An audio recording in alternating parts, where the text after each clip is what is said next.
রাজস্থান ভ্রমণের শেষ পর্যায়ে চলে এসেছি। এসে যেটুকু মনে হয়েছে রাজস্থান না এলে ইন্ডিয়া ট্যুর কিছুই হতো না। কারণ এখানে একদিকে রয়েছে লেক, অপরদিকে ফোর্ট। এক একটি ফোর্ট এক এক রকম বৈচিত্র্য ভরা। রয়েছে পর্বতমালা, রয়েছে মরুভূমির মতো ধূ প্রান্তর আর ইন্দো পাক বর্ডার। এখানকার প্রত্যেকটি শহর আলাদা আলাদা রঙের। Udaipur white city, Jodhpur blue city, Jaisalmer golden city, আর এবার আমরা এলাম পিঙ্ক সিটি জয়পুরে। জয়পুর হলো রাজস্থানের ক্যাপিটাল, তাই এখানকার যাতায়াত, থাকা, খাওয়া কোনো রকম অসুবিধা নেই। জয়পুর দিয়ে শুরু করে বিকানির হয়ে শেষ করতে পারেন।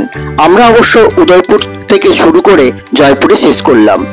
এখানে ট্রেনেও আসতে পারেন, বড় স্টেশন, প্রচুর ট্রেন হাওড়া, শিয়ালদা, খড়গপুর থেকে আসছে। আবার এই স্টেশন থেকে 500 মিটার দূরে এখানকার central bus stand, Sindhi camp bus stand. এখান থেকে বহু দূরপাল্লার সরকারি ও বেসরকারি বাস ছাড়ছে। স্টেশন থেকে 12 কিলোমিটার দূরে এয়ারপোর্ট, ফ্লাইট ও অ্যাভেল করতে পারেন। আমরা ফ্লাইট ধরেই চলে যাব। জয়পুর শহর ও লোকাল সাইট সিন ঘোরার জন্য এখানে পেয়ে যাবেন ট্যাক্সি, ক্যাব, রেন্টেড মোটরসাইকেল, ই রিক্সা, অটো এবং মেট্রো। কোনো রকম অসুবিধা হবে না। একবার এজেন্ট ছাড়া বেরিয়ে পড়ুন, ভালোই ঘোরা যাবে। লোকজন ভীষণ সৎ ও কোঅপারেট। রেলওয়ে স্টেশন লাগোয়া অনেক বাজেট ফ্রেন্ডলি হোটেল পেয়ে যাবেন। আমরা অবশ্য খুব প্রাইম লোকেশনে, স্টেশন থেকে মাত্র 500 মিটার দূরে এবং সেন্ট্রাল বাস স্ট্যান্ড যেখান থেকে খুব কাছে ও মেট্রো স্টেশনের খুব কাছে সুন্দর একটি হোটেলে ছিলাম, হোটেল রাওয়াত। এখানকার একজন এমপ্লয়ি আমাদের বিশেষ পরিচিত। ডেসক্রিপশন বক্সে এনার কন্ট্যাক্ট নাম্বার দিয়ে দেব। মিস্টার সাধন চন্দ্র চৌধুরী, অমায়িক, সদা হাস্যময়, ভীষণ হেল্পফুল। অনেক দিন ধরে এখানে বসবাস করেন। জয়পুর ট্যুরটি খুব ভালো হয়েছে শুধুমাত্র সাধনবাবুর জন্য। আপনারা এলে কোনো প্রয়োজন হলে কন্ট্যাক্ট করতে পারেন। হ্যালো ফ্রেন্ডস, আপনাদের সঙ্গে আমি দেবাশিস। আমার চ্যানেলে নতুন হলে সাবস্ক্রাইব করে রাখবেন। ভালো লাগলে অবশ্যই লাইক ও শেয়ার করে দেবেন। জয়পুরে আমরা 3 রাত্রি 4 দিন ছিলাম। আজকের পর্বে দেখব এখানকার জনপ্রিয় হাওয়া মহল, ঐতিহ্যপূর্ণ জয়পুর সিটি প্যালেস এবং বহু পুরনো সময় নির্দেশক ও রাশিচক্র নির্দেশক যন্তর মন্তর এবং এখানকার 3টি আকর্ষণীয় বাজার। এই ভিডিওতে দেখতে পাবেন কিভাবে দ্রষ্টব্য স্থানগুলি সহজে ঘুরবেন। স্কিপ না করে দেখতে থাকুন। হোটেল রাওয়াতের পাশেই অনেকগুলো হোটেল এবং এর পাশ দিয়েই সমস্ত লোকাল এবং গল্প বাসগুলো ছাড়ছে।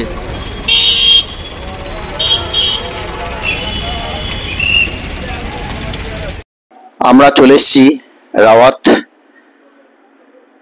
রেস্টুরেন্ট অ্যান্ড হোটেলস, বড় হোটেল। এখানে আমরা রয়েছি 202 নম্বর রুমে, 2G।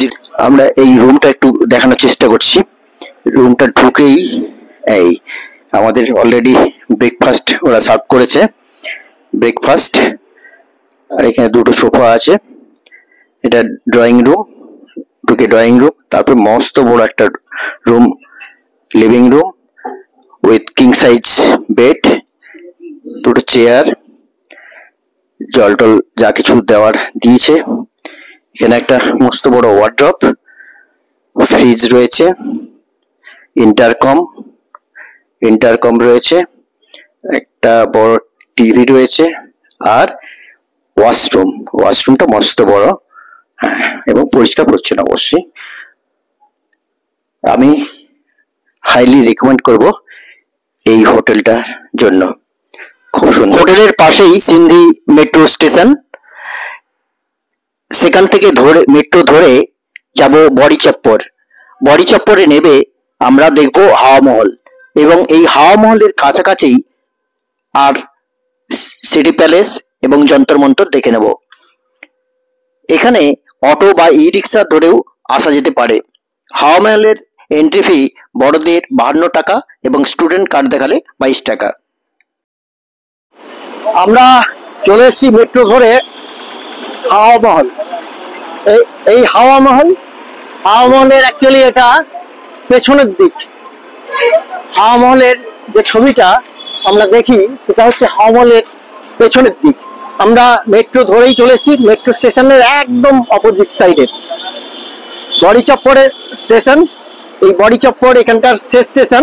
এই স্টেশনের ঠিক অপোজিটে হাওয়া মহল আমরা চলে এসেছি।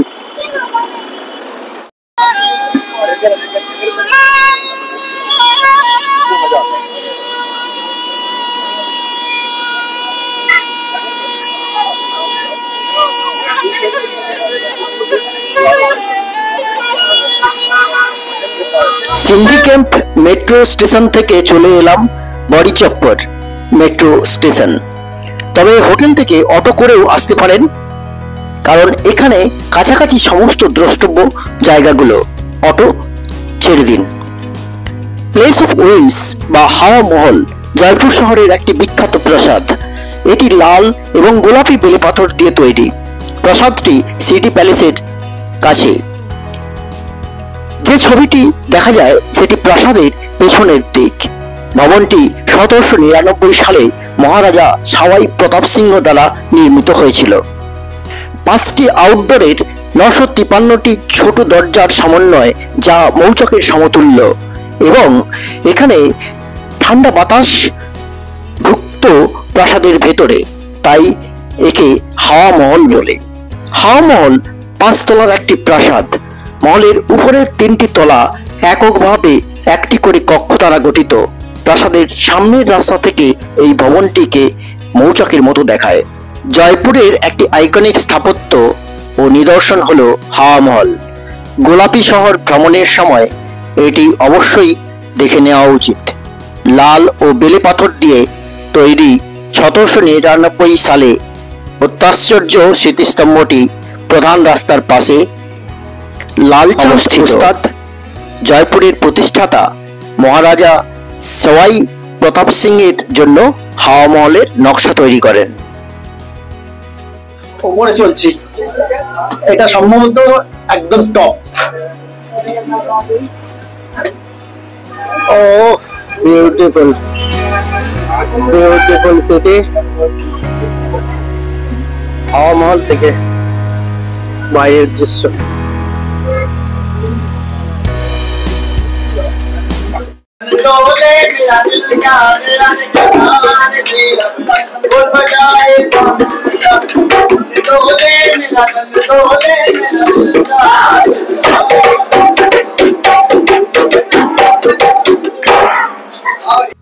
রাস্তার ওদিকে অর্থাৎ হাওয়া মহলের অপোজিট সাইডে প্রচুর কাফে এবং রেস্টুরেন্ট।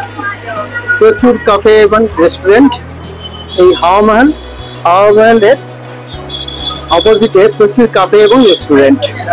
তরবন্তরের টিকিট কাউন্টার ইন্ডিয়ান টুরিস্টের জন্য 52 টাকা, আর স্টুডেন্টদের জন্য 22 টাকা।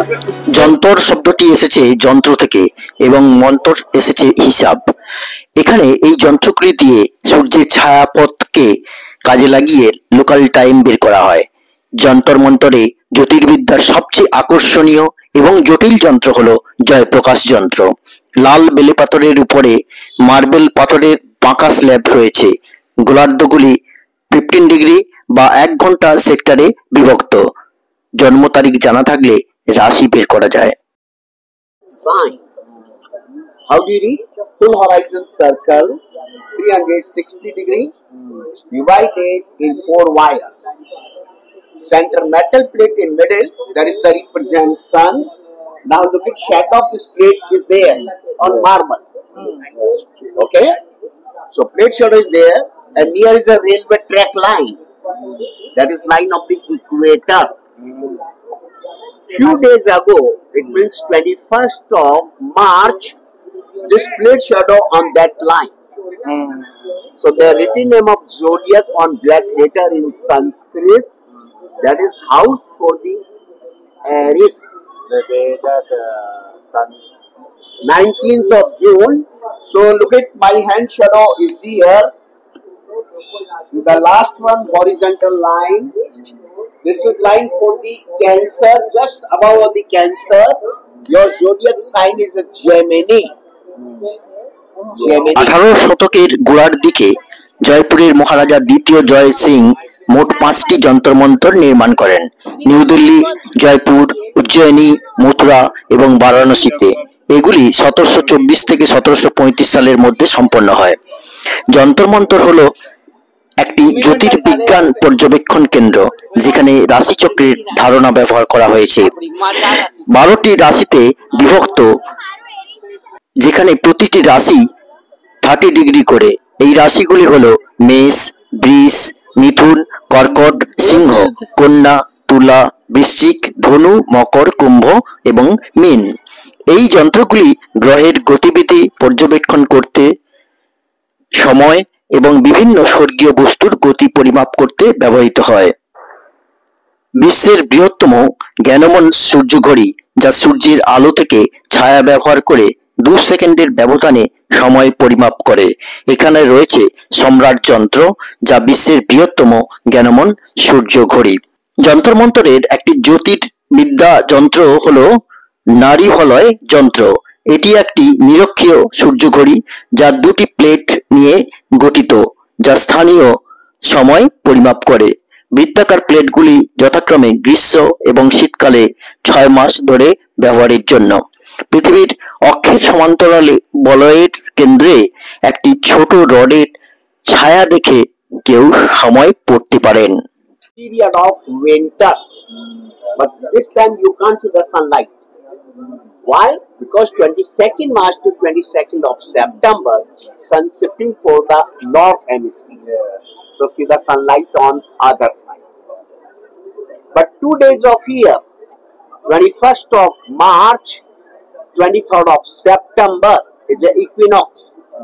Sun on top, no sunlight on both sides, both are dark.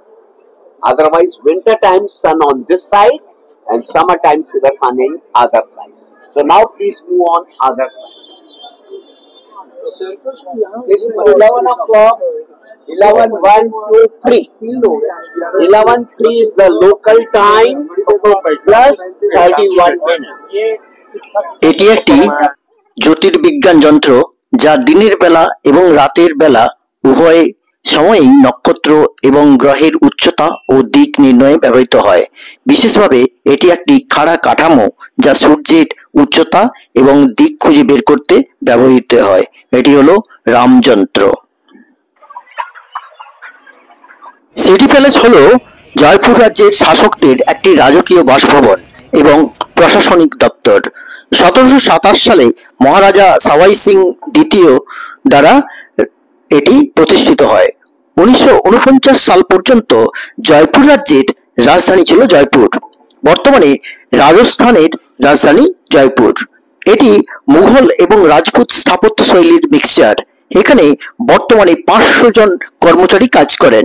প্রাসাদ কমপ্লেক্সে বেশ কয়েকটি ভবন, গ্যালারি, রেস্টুরেন্ট, জাদুঘর রয়েছে। জাদুঘর ট্রাস্টের নেতৃত্বে রয়েছেন জয়পুরে চেয়ারপারসন রাজমাতা পদ্মিনী দেবী।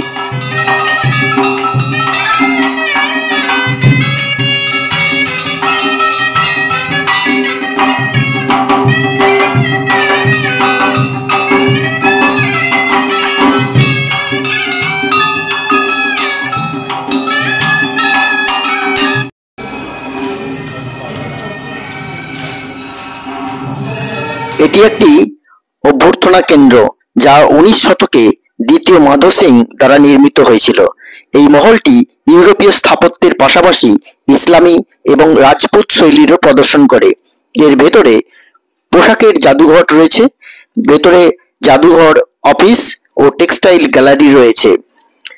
সিটি প্যালেসের 3টি gate, Tripolia gate, Virender pole এবং উদয় পোল। জনসাধারণের জন্য বীরেন্দ্র পোল ও উদয় পোল খোলা থাকে।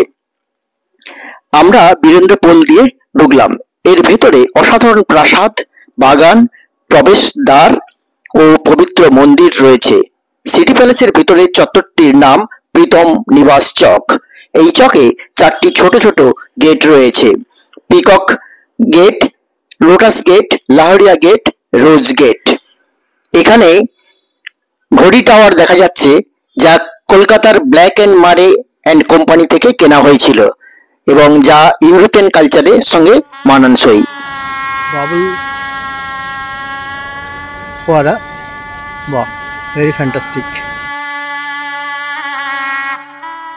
দেওয়ানি খাসের প্রবেশপথে দুটি মার্বেল পাথর দিয়ে তৈরি বড় হাতি রয়েছে। এটি একটি মনোমুগ্ধকর কক্ষ, যার ছাদটি লাল এবং সোনালী রঙে আঁকা। এটি মুবারক মহল প্রাঙ্গণের একটি প্রধান আকর্ষণ। দেওয়ানি খাস বা ব্যক্তিগত দর্শকদের হলঘর, যার অর্থ শাসক রাজ্যের কর্মকর্তা এবং অভিজাতদের সঙ্গে ঘনিষ্ঠ স্থানে আদালত পরিচালনা করতে পারতেন। গোটা চত্বরটি হলো দেওয়ানি খাস। জনসাধারণের দর্শকদের জন্য একটি বড় হলঘর রয়েছে, যাকে বলা হচ্ছে দেওয়ানি আম এবং সভানিবাস। মহারাজাদের রাজ্যাভিষেকের অনুষ্ঠান এই হলে হয়ে থাকে। দশেরার উৎসব, মকর সংক্রান্তির উৎসব, বিবাহের মতো অনুষ্ঠান এখানে হয়ে থাকে।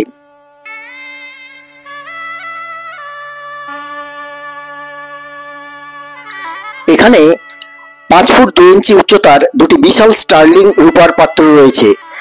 এর ধারণ ক্ষমতা 4000 লিটার। এর ওজন 340 কেজি।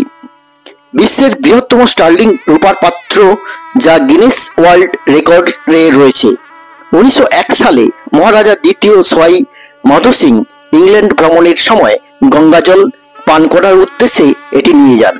একে গঙ্গাজলের কলসও বলা হয়। পিকক গেট দিয়ে ঢুকে দেখা যায় 7 তলা বিশিষ্ট চন্দ্রমহল। এই চন্দ্রমহলই হলো রাজপরিবারের আবাস। সাধারণের এখানে প্রবেশ নেই। ঢুকতে হলে আলাদা বা কম্পোজিট টিকিট কাটতে হবে। সিটি প্যালেসে ঢোকার এন্ট্রি ফি 5 থেকে 12 বছর অবধি 100 টাকা, 12 বছরের উপরে 200 টাকা এবং কম্পোজিট টিকিট 5 থেকে 12 বছরে 250 টাকা এবং 12 বছরের উপরে 500 টাকা।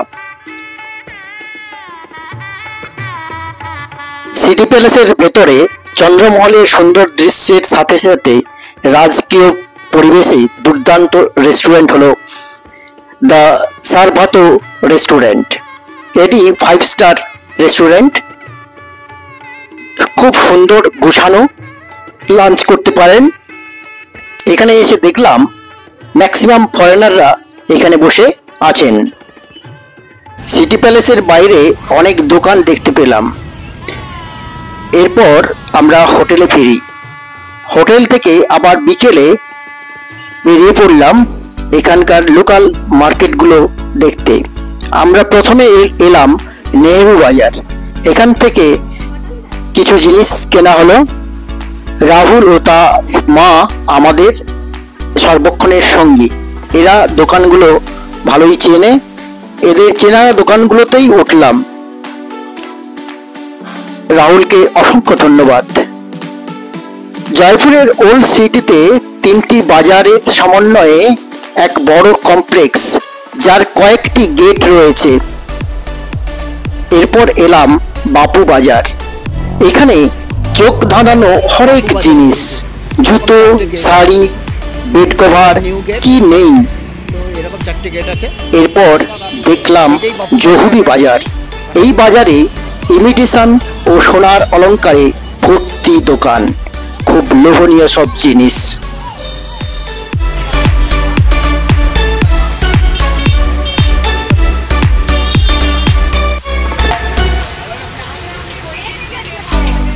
ভিডিওটি কেমন লাগলো জানাতে ভুলবেন না। ভালো লাগলে অবশ্যই একটা লাইক করে দেবেন এবং ভিডিওটি শেয়ার করে দেবেন।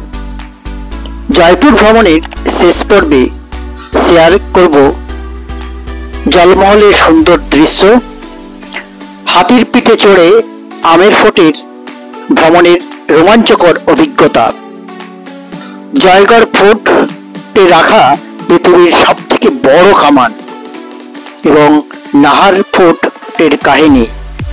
আরও থাকবে জয়পুরে একখানা মার্বেল পাথরের মস্ত বড় বাজার। এত সময় আমার সঙ্গে থাকার জন্য অসংখ্য ধন্যবাদ। Specially thanks to Rahul Chowdhury. পরবর্তী পর্বে আবার দেখা হচ্ছে। ভালো থাকবেন। ধন্যবাদ সহ দেবাশিস।